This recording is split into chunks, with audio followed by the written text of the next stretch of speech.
છેલ્લા 2-3 દિવસથી Junagadh LCB PIC જે પટેલના બાબતે જે વિડીયો સોશિયલ મીડિયામાં ફરી રહેલો છે, આ બાબતે ઊંડાણપૂર્વક તપાસ કરતા જે 6 મિનિટ અને 13 સેકન્ડનો વિડીયો સામે આવેલો છે, આ વિડીયોની જે હકીકતો ધ્યાને લેતા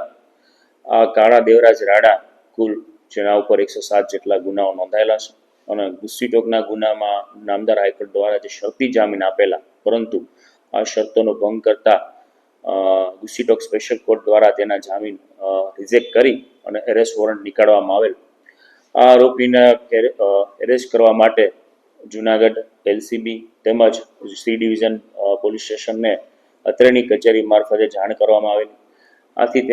જ્યારે પણ તેના ઘરે તપાસ કરવામાં આવે ત્યારે તેમના પરિવારના મહિલા સભ્યો અને તેમના દીકરાઓ દ્વારા પોલીસની સતત ઉશ્કેરણી અને ગેરવર્તણૂક કરવામાં આવતી.